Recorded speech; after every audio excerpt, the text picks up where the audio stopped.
Legisladores, hemos remitido ya el texto final de la resolución.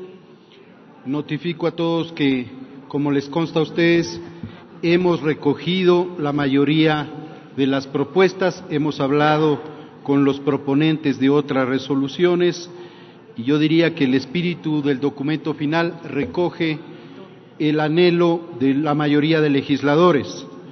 Por lo tanto, solicito, señor presidente, con su venia, que se lea la parte pertinente de la resolución.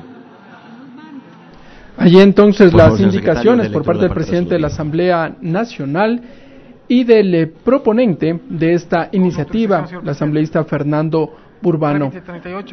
Se ha dispuesto ya la lectura del documento por parte del prosecretario general John de Mora.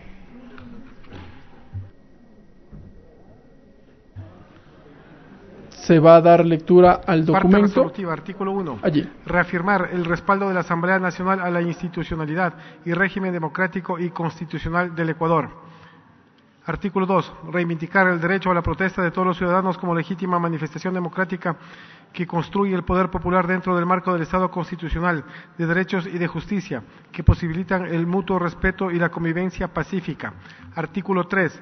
Solidarizarse con todas las familias de los ciudadanos fallecidos, heridos o afectados a nivel nacional dentro de las movilizaciones de protesta, así como los miembros de la fuerza pública heridos o lesionados en el cumplimiento de su deber.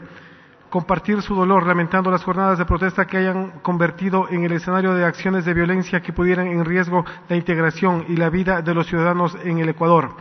Artículo 4. Condenar de la manera más enérgica los actos violentos y vandálicos.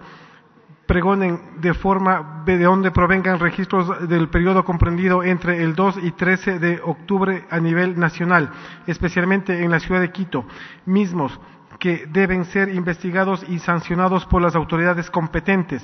Artículo 5. Ratificar al pueblo ecuatoriano el compromiso de la Asamblea Nacional como garante del orden constitucional y el ejercicio de los derechos de participación y rechazar los intentos fallidos de desestabilización que se presentaron en el país, sobre pretexto de las últimas manifestaciones y que pretendieron atentar contra la institucionalidad del país y el orden democrático constituido. Artículo 6.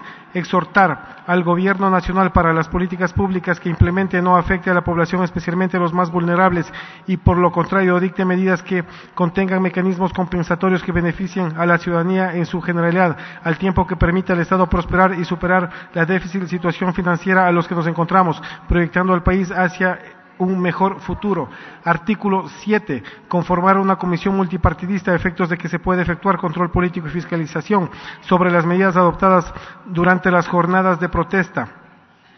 Los hechos de violencia que constituyen delitos contra la seguridad pública en el periodo referido en el artículo 4 de la presente resolución, se realiza un seguimiento al fiel cumplimiento de las resoluciones adoptadas en el proceso de diálogo.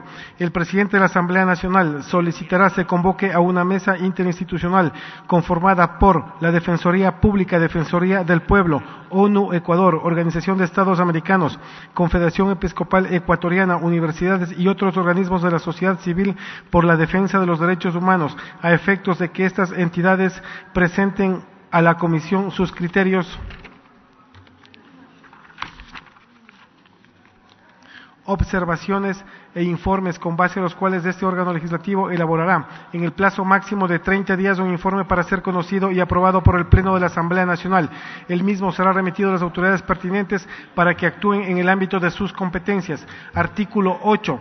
Recomendar las acciones humanitarias, las iniciativas de mediación, el trabajo de instituciones públicas, instituciones privadas, centros de educación superior, personal de salud, voluntarios y ciudadanos que manifestaron su solidaridad atendiendo los efectos de las jornadas de protesta. Establecieron zonas de paz, centros de atención, así como el compromiso cívico de los ciudadanos organizados para restaurar las afectaciones producidas en la ciudad.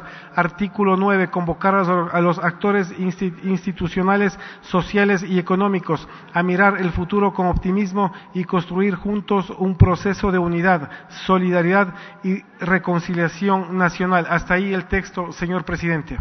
Por favor, tome votación.